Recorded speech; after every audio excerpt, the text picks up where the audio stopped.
고맙습니다. 우리 할렐루야 찬양대 한 해 동안 정말 예수님을 구주로 삼고 성령과 피로서 거듭나는 찬양대원들 되시기를 축복합니다.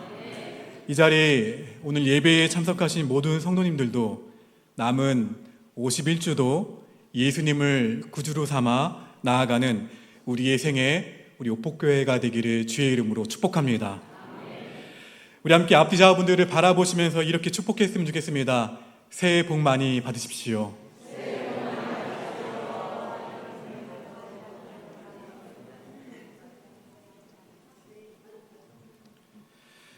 자, 우리 옥복교회 2024년 영적 슬로건 함께 인사해 할까요?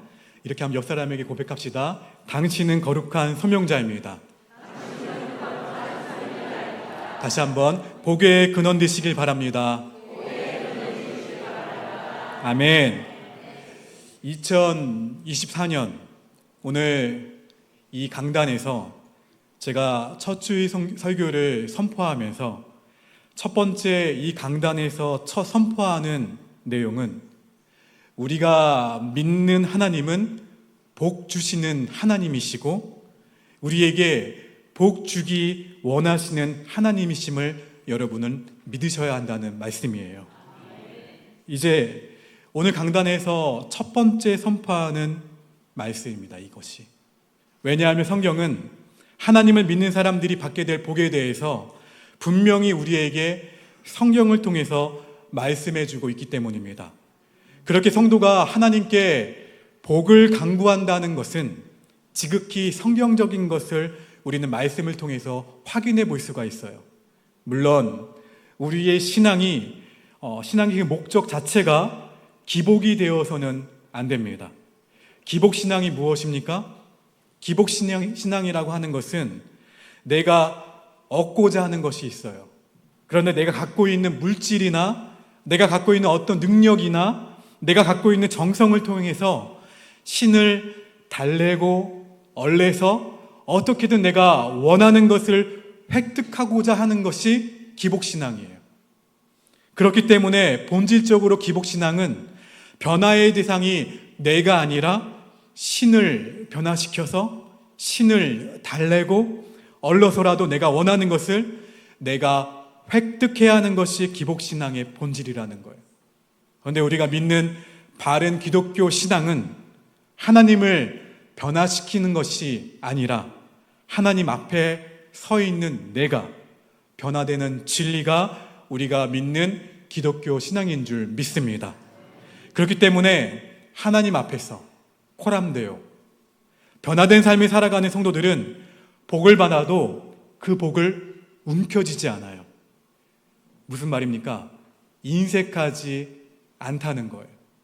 왜인가요? 그 복을 하나님으로부터 받았기 때문에 이 복을 움켜쥐고 인색해서 안달복달 못하는 그런 인생으로 살아가지 않는다는 거예요. 오히려 하나님께로부터 받은 복을 세상에 전달하는 복의 통로로서의 삶을 살아가는 것이 예수님을 믿는 우리의 삶인 것입니다. 바로 이것이 하나님께서 당신의 자녀들에게 복을 주시는 이유예요. 왜 주십니까? 복의 통로로 살라고 우리에게 복을 주신다는 거예요. 그래서 2024년 하나님께서 우리 옥복교회 가운데 주시는 영적 슬로건 역시 거룩한 소명자여 복의 근원이 될지라라는 슬로건입니다. 소명자라는 뜻은 하나님의 뜻을 이루기 위해서 하나님의 부르심을 입은 자들을 가리켜서 소명자라고 말을 합니다. 그러므로 거룩한 소명자의 복의 근원이 되라는 이 슬로건은 다른 의미가 아니라 하나님의 뜻을 이루기 위해 하나님의 부르심을 입은 모든 소명자들은 복의 근원이 되어야 한다. 다시 말해서 복의 통로로서의 삶을 살아가야 된다는 의미예요. 여러분, 오직 내가 받을 복만을 생각하면서 살아가는 그런 사람들이 가득 찬 교회, 내가 받을 복만을 움켜쥐면서 살아가는 그런 사람들이 가득 찬 교회가 어찌 이 세상에서 빛과 소금의 역할을 제대로 감당하며 살아갈 수 있을까요? 그런 점에서 이제 이 자리에 있는 우리 오복교회의 모든 성도님들은 여러분들의 있는 삶의 자리에서 이 시대를 섬기는 복의 근원, 복의 통로로서의 삶을 살아갈 수 있게 되기를 주님의 이름으로 축원합니다. 무엇보다도 나로 인해서 나의 자녀와 나의 후손은 말할 것도 없고, 나로 인해서 나의 주변이 복을 받고, 나로 인해서 나의 주변이 복 안에 거할 수 있는 하나님의 복 안에 거할 수 있는 놀라운 축복이 여러분들을 통해서 있게 되기를 주의 이름으로 간절히 축원합니다. 그래서 그 복을 받은 그 사람들 또한 누군가를 위한 복의 통로가 되어가는 그야말로 아름다운 복의 선순환의 역사가 저와 여러분들을 통해서 반드시 올 한 해 있게 되기를 주님의 이름으로 간절히 축원합니다.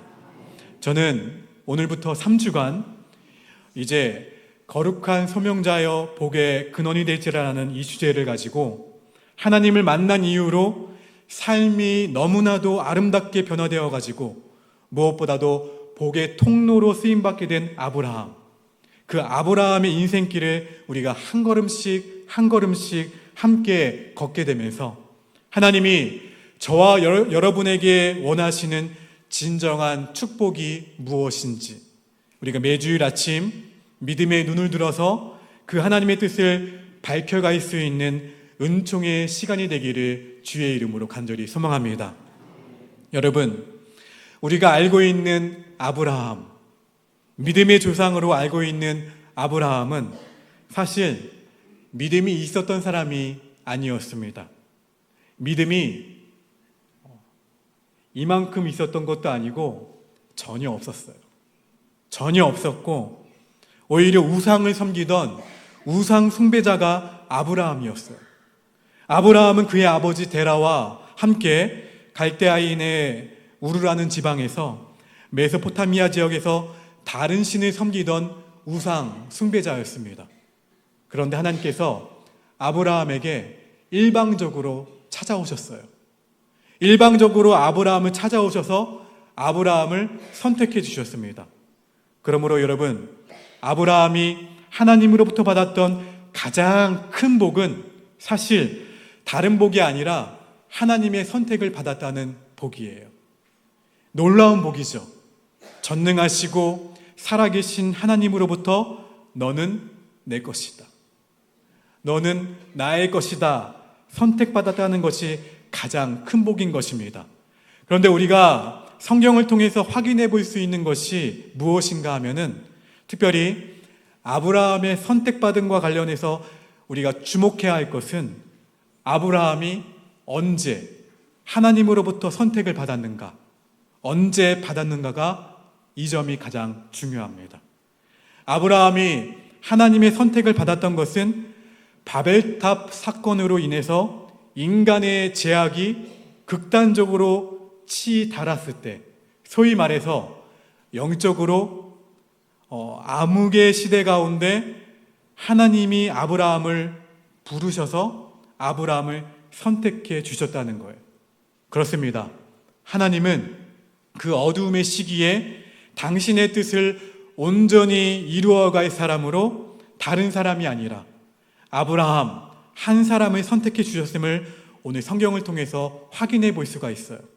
중요한 것은 분명히 아브라함이 살았던 그 당시에는 아브라함보다 더 탁월한 사람, 아브라함보다 더 뛰어난 사람이 질비하게 있었다는 거예요. 성경에 굳이 한 사람을 든다면 미므롯 같은 사람을 들 수가 있습니다. 창세기 10장 8절 말씀을 읽어봅니다. 화면을 보고요. 시작.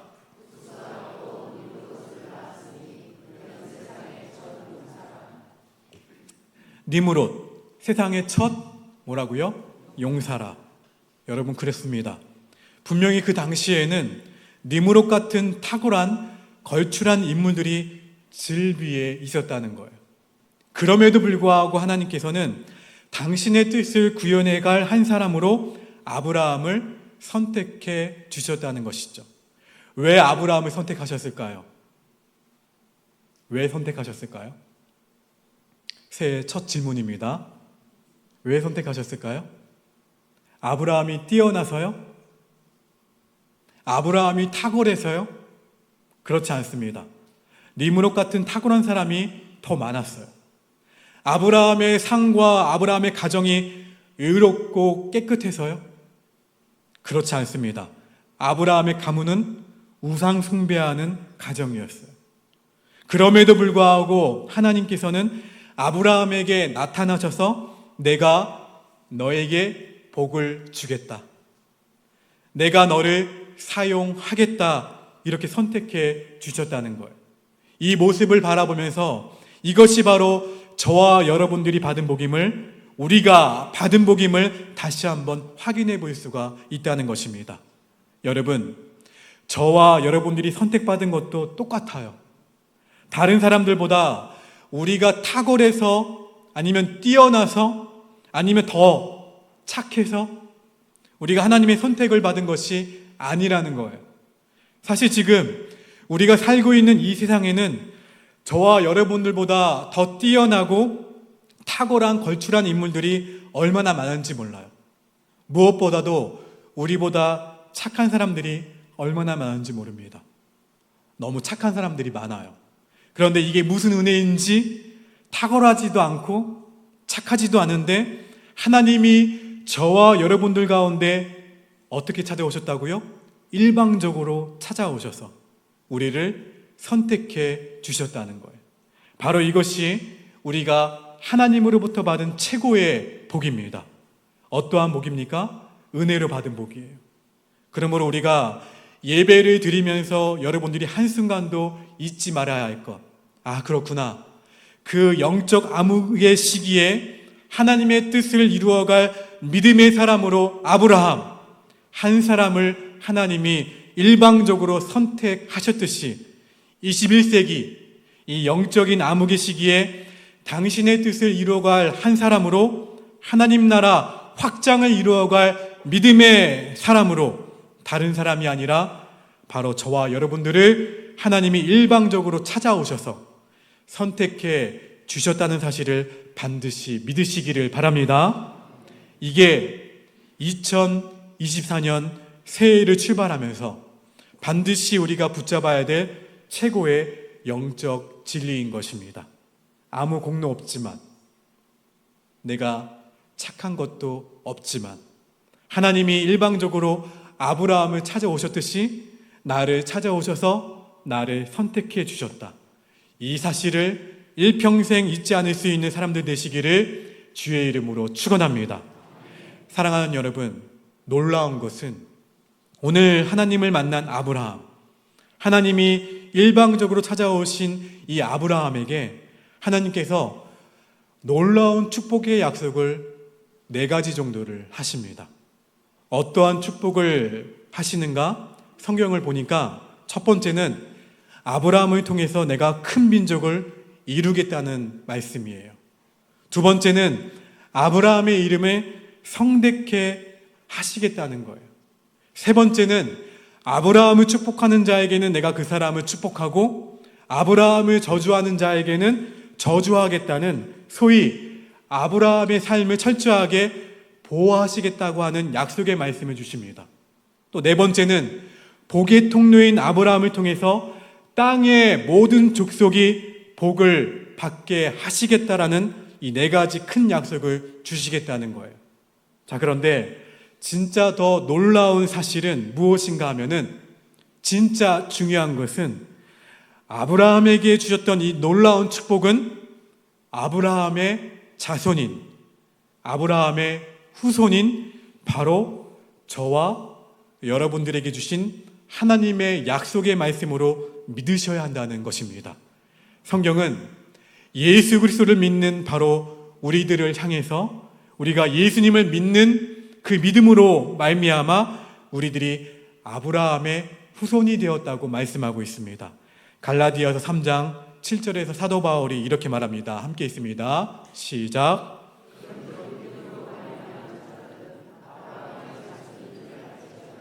아멘. 예수님을 믿는다면 여러분들은 이미 아브라함의 자손이 된 거예요. 자, 그렇다면 아브라함의 자손 가운데 주시는 놀라운 복을 제가 네 가지를 말씀해 드렸는데 바로 이 복이 아브라함과 함께 내가 받을 복임을 성경이 말씀하고 있다는 거예요. 그래서 사도 바울은 갈라디아서 3장 9절을 통해서 이렇게 말씀합니다. 함께 있습니다. 시작.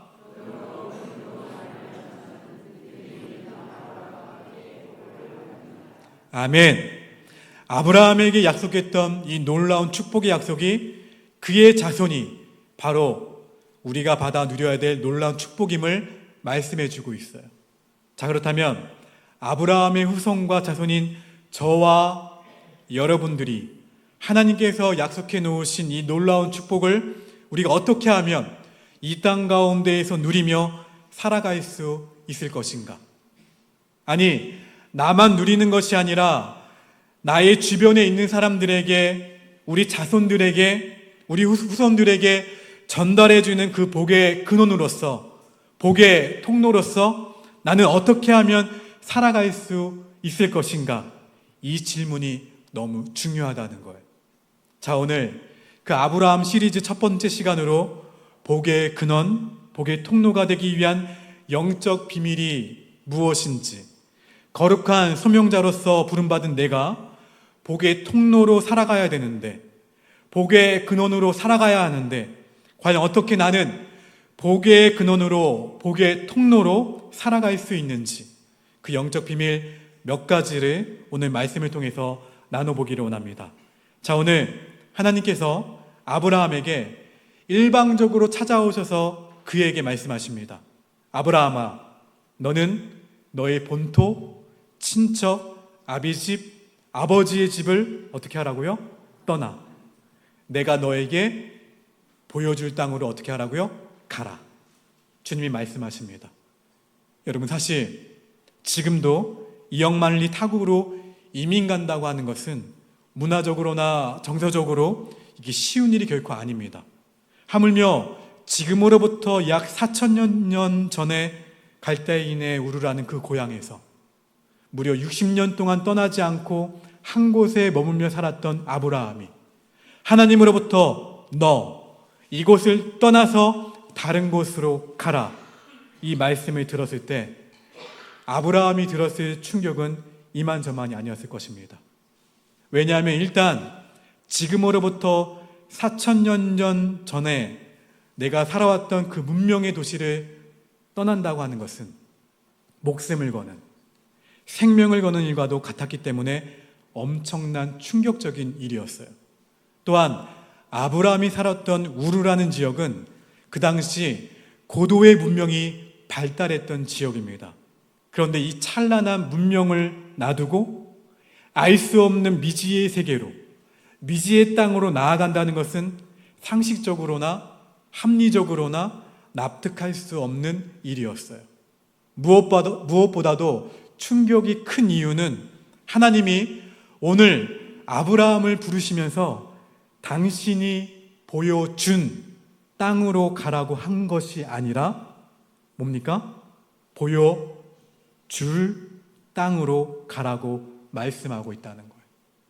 가야 할 땅으로 미리 하나님이 이러한 땅이 있으니까 딱 보여주신 다음에 너 여기로 가라 말씀하신 것이 아니라 오늘 본문을 보면 보여줄 땅으로 가라 말씀하고 있어요. 분명 그 땅은 가나안 땅이라고 말씀해 주셨어요. 그러니까 사실 안 보여주신 거예요.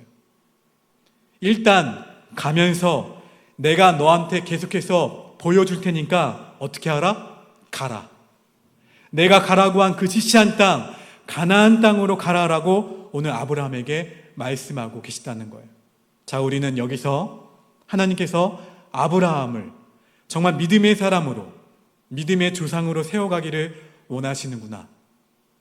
이 하나님의 열심을 우리는 아브라함을 재촉하시는 그에게만 믿음을 심어주시기 원하시는, 믿음을 공급해 주시기를 원하시는 하나님의 열심을 여기서 확인해 볼 수가 있어요.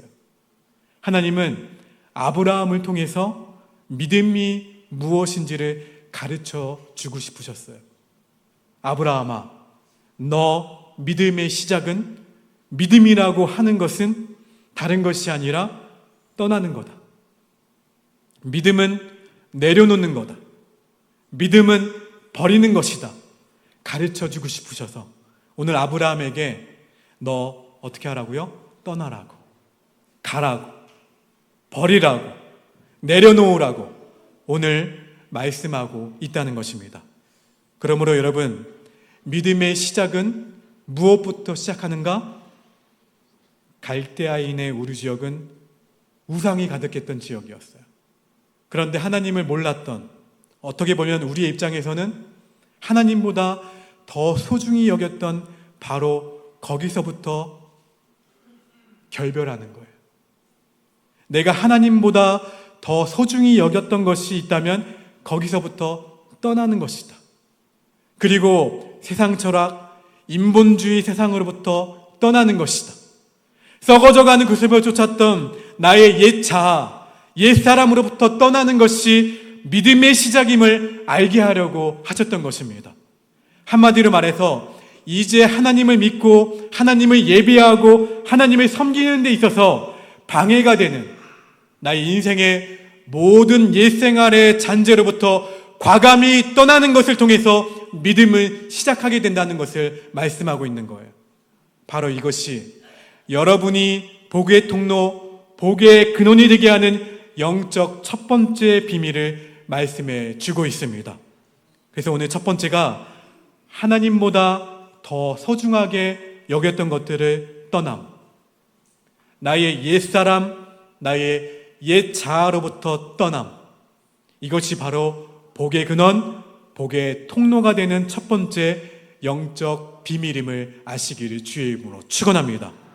사랑하는 성도 여러분, 이제 새해를 맞이한 저와 여러분들이 그동안 내가 정말 하나님보다 더 소중하게 여겼던 것들이 있으신가요? 그것들을 떠나셔야 돼요. 그것들을 내려놓으셔야 됩니다. 그것들을 과감히 버리셔야 됩니다. 거기서부터 복의 통로, 복의 근원은 시작되는 거예요.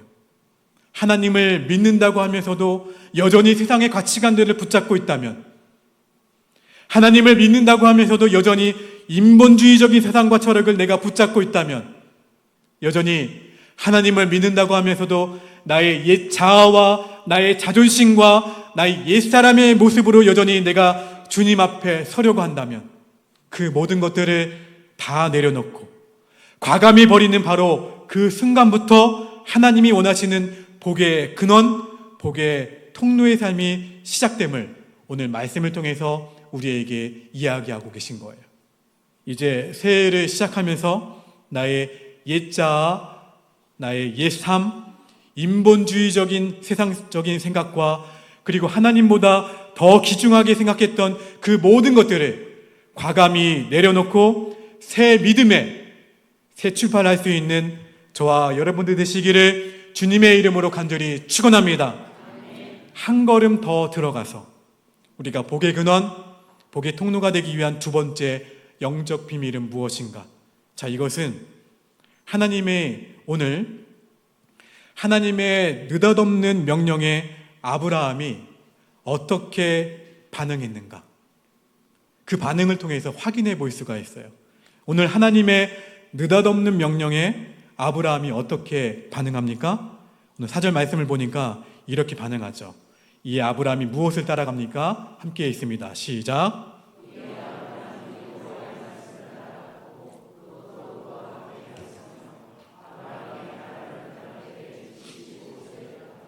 자, 여호와의 말씀을 따라갔다라는 이 반응을 통해서 우리는 이 복의 통로, 복의 근원의 두 번째 영적 비밀이 무엇인지를 확인해 볼 수가 있어요. 그렇습니다. 액면 그대로 이 말씀을 보면 아브라함은 하나님의 말씀에 어떻게 했다고요? 순종함으로 반응했음을 우리가 확인해 볼 수가 있어요.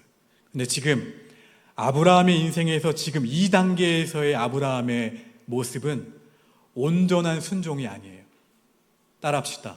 반쪽짜리 순종이다. 말씀을 따라갔지만 하나님의 말씀 앞에 온전한 순종의 모습이 아니라 그냥 갈까 아니면 말까. 망설이는 반쪽짜리 순종임을 오늘 본문 말씀을 통해서 우리는 확인해 볼 수가 있어요. 여러분, 왜냐하면 하나님이 아브라함에게 가라고 지시한 땅은 어디입니까? 보여줄 땅이 어디였어요? 가나안 땅이었죠. 너 가나안 땅으로 가라! 분명히 말씀했는데 아브라함은 가나안 땅으로 직진한 것이 아니라, 직행한 것이 아니라 오늘 성경을 보니까 어디에 들렸습니까? 하란이라는 지역의 거리에 들렸어요. 오늘 성경이 말씀해주고 있기 때문에 그렇습니다. 자, 그래서 오늘 본문 앞에 있는 창세기 11장 말씀을 보면은 이러한 말씀이 있어요. 제가 읽어드립니다. 데라가 11장 31절 말씀 보실까요? 함께 있습니다. 시작.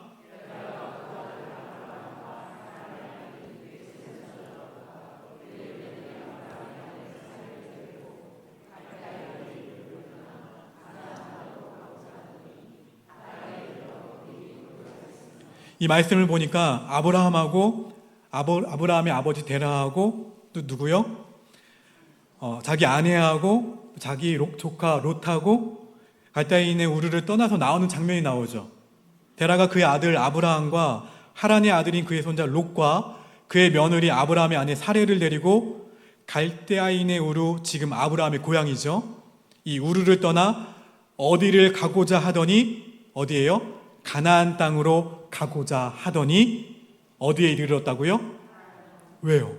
가나안인데 어디로 가라고 하셨어요? 하란에 가라고 하셨나요? 내가 보여줄 땅이 어디였어요? 가나안 땅이었는데 어디에 들렸다고요? 하란에 이르러 거기에 거류했다. 분명히 말씀하고 있어요. 아브라함은 어디를, 자기의 최종 목적지가 어딘지를 알았습니까? 몰랐습니까? 알았죠. 가나안 땅으로 가고자 했다고 했잖아요. 분명히 그는 가나안 땅으로 가는 최종 목적지를 알고 있었던 거예요. 자, 그런데 우리가 너무나 잘 아는 히브리서 말씀에 이 말씀이 있어요. 히브리서 11장 8절 말씀 읽어봅니다. 시작.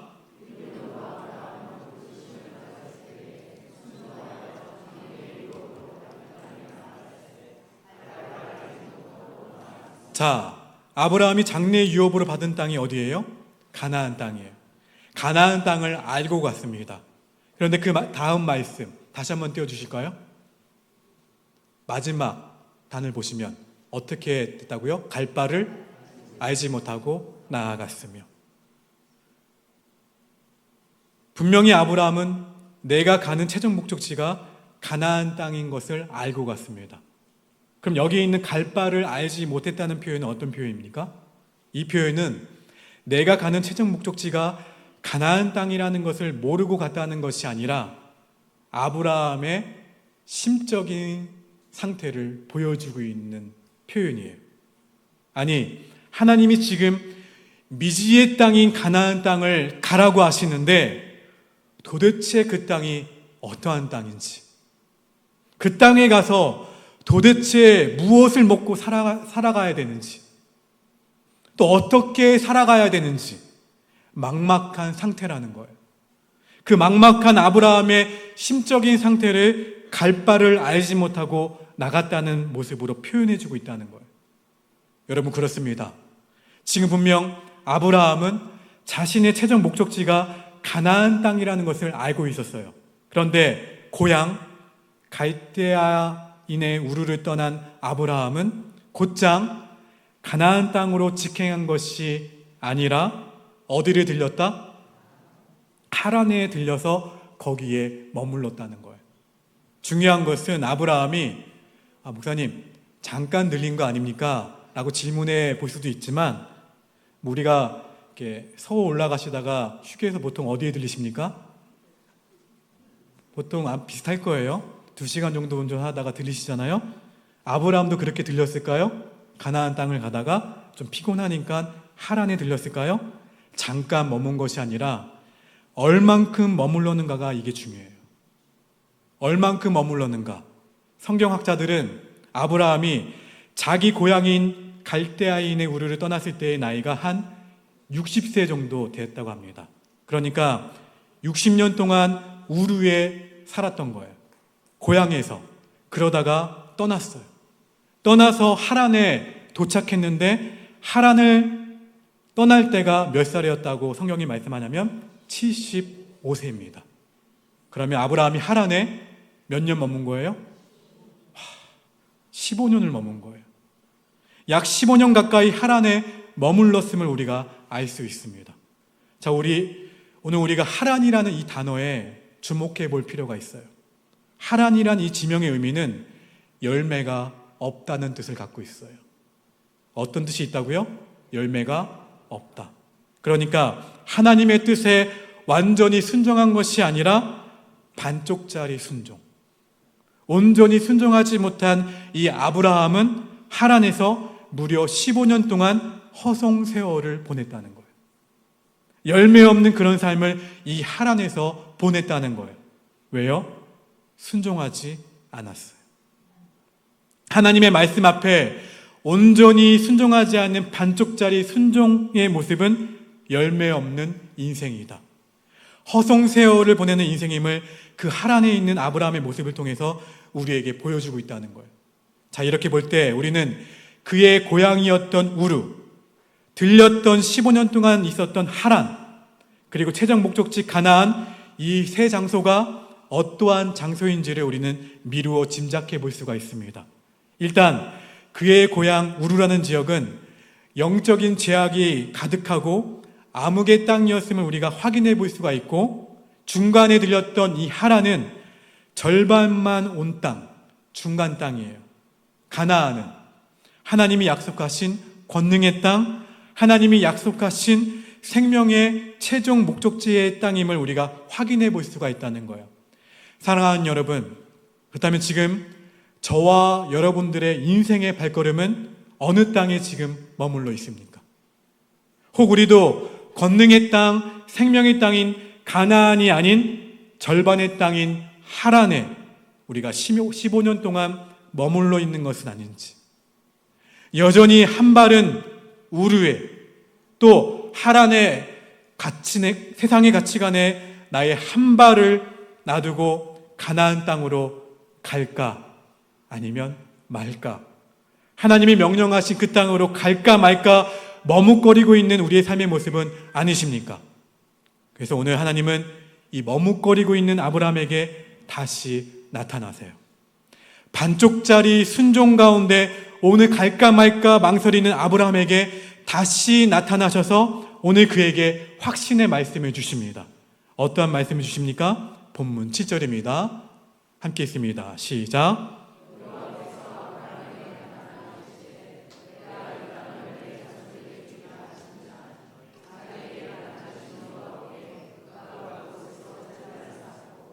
그래서 이전에 5절 말씀을 보시면 사실 이미 마침내 가나안 땅에 들어왔다고 말씀하고 있습니다.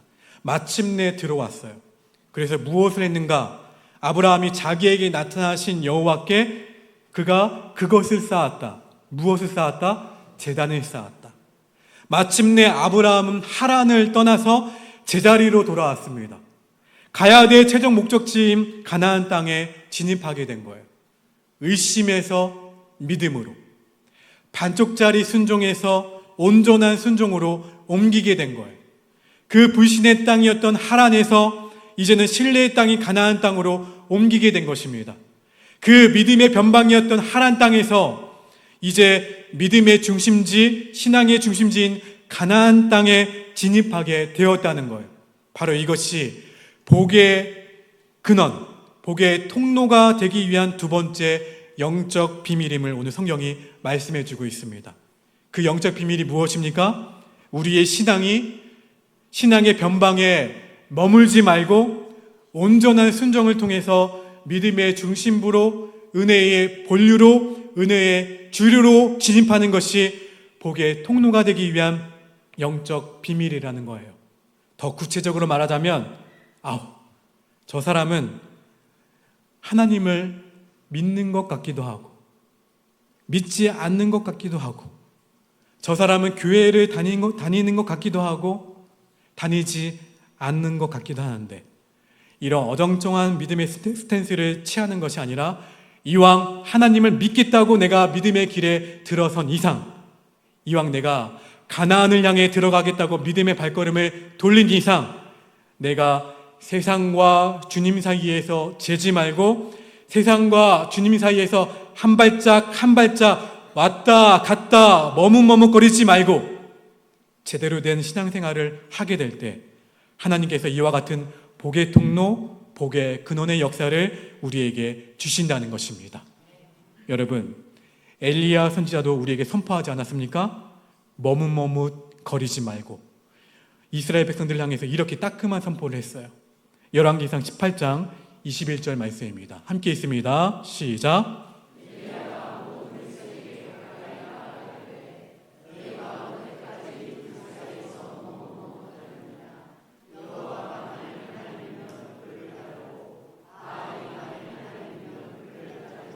할렐루야. 사랑하는 여러분, 2024년 새해를 시작하면서 여러분 믿음의 다짐을 하십시오. 하나님 앞에 정말 믿음의 거룩한 결단을 하십시오.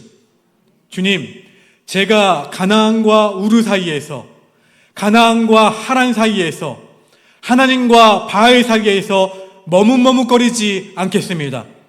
이왕 하나님 믿겠다고 믿음의 길, 신앙의 길을 들어선 이상 어떠한 상황 가운데에서도 주님, 저는 이제는 하나님의 방법대로 살겠습니다. 하나님 말씀 앞에 온전히 순종하겠습니다. 여러분, 반쪽짜리 믿음의 길, 반쪽짜리 순종이 아니라 오직 주님 앞에 온전한 순종으로 나아갈 수 있는 하나님의 자녀들이 되기를 바랍니다. 이와 같은 거룩한 다짐을 할 수 있는 저와 여러분 모두가 되시기를 주의 이름으로 축원합니다. 그렇게 되면 오늘 하나님이 약속하시잖아요. 그것이 바로 복의 통로다. 그것이 바로 복음의 복의 근원의 삶임을 오늘 말씀해 주고 있다는 것입니다. 우리 입장에서 봐서는 내가 하나님보다 더 소중하게 여겼던 것들과 결별하기 위해서, 그리고 신앙의 변방이 아니라 이제는 신앙의 중심부로 우리가 진입하기 위해서 오늘 아브라함이 자신의 삶으로 직접 적용해 본 것이 있어요. 버릴 것 버리고 신앙의 중심부로 들어오기 위해서 진짜 삶으로 적용한 것이 있다는 거예요. 우리 7절 하반절과 본문 8절 말씀을 다시 한번 읽겠습니다. 시작.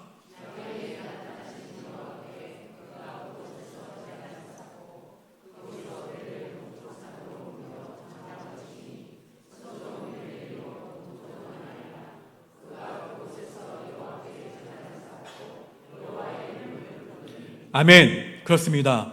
하나님은 아브라함에게 제단을 쌓게 하셨어요. 그 마음의 감동을 받았던 아브라함이 하나님께 제단을 쌓고 누구의 이름을 부릅니까? 여호와의 이름을 부르죠. 한마디로 하나님께 예배를 드렸다는 거예요. 근데 여기서 우리가 주목할 것이 있어요. 아브라함이 마침내 가나안 땅에 들어왔잖아요. 들어와서 그가 첫 번째 도착한 첫 장소가 어딘가 하면은 오늘 본문에 보니까 세겜 땅 모레라는 지역이에요. 세겜 땅 모레. 쉽게 이야기해서 가나안국 세겜시 모레 읍에 도착한 거예요. 더 이해되시죠? 이 모레, 세겜 땅 모레라는 지역에 도착했습니다. 6절 말씀을 보실까요? 함께 있습니다. 시작.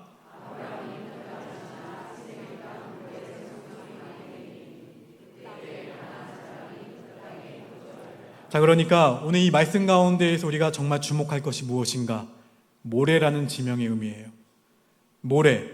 이 모레라는 지명의 의미가 무슨 말이냐면 점괘를 말해주다, 점을 치다, 구판을 벌이다 라는 뜻을 갖고 있어요.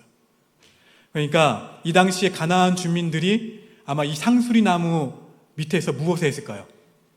점을 쳤어요. 자기들의 신한테 점괘를 치면서 아마 복을 구했던 사람들이 가나안 원주민들이었을 거예요. 근데 아브라함이, 믿음의 사람이 이 가나안 땅에 도착해서 바로 그 모래 상수리 나무 아래서 구판을 벌였던 바로 그 장소에서, 점을 쳤던 바로 그 장소에서, 영적 흑암이 만연했던 그 장소에서 오히려 영광의 하나님을 향해서 예배를 드렸다? 놀라운 일이에요. 사랑하는 여러분, 도전이 되지 않습니까? 올 한 해 여러분들을, 여러분의 삶의 현장이 어떠한 다친 분이 있었다면, 어떠한 암흑 같은 분들이 있었다면 그 자리를 예배의 자리로 바꾸시기를 주의 이름으로 축원합니다. 그 장소가 모래의 장소였다면 하나님이 이제는 모래의 장소가 아니라 하나님을 영광 가운데 예배하는 제단을 쌓아가는 예배의 장소가 되게 하여 주시옵소서. 드디어 바로 여기서 우상 숭배자였던 아브라함이 하나님을 예배하는 거룩한 예배자로 인생의 터닝포인트를 경험하게 된 거예요. 인생의 대반전, 인생의 전환점이 바로 여기서 이루어지게 된 것입니다. 사랑하는 여러분, 오늘 아브라함은 나의 삶에 하나님보다 더 소중하게 여겼던 것들을 결별해요. 그 신앙의 중심부로 들어와서 그가 삶으로 적용해서 보였던 것은 다른 것이 아니라 무엇이었습니까? 예배였어요. 그 예배가 여러분들이 신앙의 중심부로 들어가는 가장 중요한 첫 관문임을 오늘 말씀해 주고 있습니다. 사랑하는 성도 여러분, 우리가 매주일 예배를 드려야 될 이유가 바로 여기에 있어요. 내가 한 주간 살아오면서 하나님보다 더 소중하게 여겼던 것들이 있다면 그것들을 과감하게 버리기 위한 시간이 바로 예배의 시간이에요. 썩어져가는 구습을 쫓았던 나의 한 주간의 삶이 오늘 예배를 통해서 나의 옛 자아, 옛 삶을 버리는 시간이 예배의 시간이에요. 그래서 오직 하나님 한 분만을 내 신앙의 중심으로 섬기겠다고 믿음으로 고백하는 시간이 주일 예배 시간인 줄 믿습니다. 바로 이와 같은 순전한 예배자의 삶이 바로 복의 근원, 복의 통로가 되게 하는 세 번째 비밀임을 오늘 말씀해 주고 있습니다. 그야말로 예배를 드려도 주님, 이 예배가 내 생애 혹 마지막 예배가 될 수도 있습니다. 나는 이런 마음 갖고 예배 드리는 순전한 예배자의 삶을 통해서 복의 근원, 복의 통로의 영적 비밀의 은혜가 우리에게 있음을 말씀해 주고 있다는 거예요. 여러분들의 삶을 누가 담보해 줍니까? 내가 내일 살아있을 것이라고 누가 증명해 보일 수 있습니까? 그러므로 오늘 이 예배가 내 생의 마지막 예배가 될 수 있다는 그런 절절한 심정을 가지시고 주님 앞에 신실하고도 순전한 예배자로 서게 될 때 바로 그것이 복의 근원, 복의 통로로서 삶을 살아가는 관문임을 오늘 말씀해 주고 있어요. 바라기는 저는 우리 옥복교회 성도들은 특별히 찬양대원들, 예배를 섬기는 모든 분들, 예배에 익숙해져서 타성에 젖는 예배자들이 되지 않기를 간절히 바랍니다. 타성에 젖는 예배자, 매너리즘에 빠진 예배자는 우리 옥복교회에 한 사람도 없게 되기를 바랍니다. 진짜 오늘 이 예배가 내 생의 마지막 예배가 될 수 있다는 그런 절박하고도 절절한 심정을 가지고 하나님만을 예배할 수 있는 거룩한 순전한 예배자들이 되시기를 주의 이름으로 축원합니다. 말씀을 맺겠습니다. 오늘 우리는 복의 근원, 복의 통로가 되기 위한 영적 비밀이 무엇인지 세 가지를 상고해 보았습니다.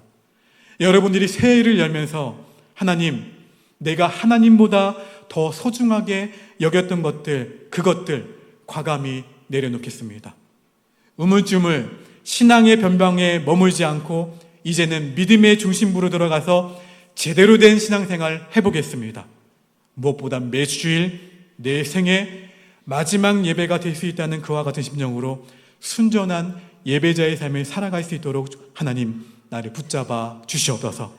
이렇게 고백하게 될 때에 올 한 해 저와 여러분의 신앙의 순도는 투명해질 것이고 신앙의 품격은 한 단계 더 올라갈 수 있는 놀라운 은총을 우리 주님께서 우리 가운데 허락해 주심을 믿으시기를 바랍니다. 그래서 한 해 동안 진짜 복의 근원, 복의 통로로서 하나님이 나에게 이 비밀을 오늘 말씀해 주셨는데 말씀해 주셨음에도 불구하고 이 축복을 받았음에도 불구하고 이것을 버리고 예전 것을 내가 또 답습해 간다면 이것만큼 안타까운 일이 어디 있을까요?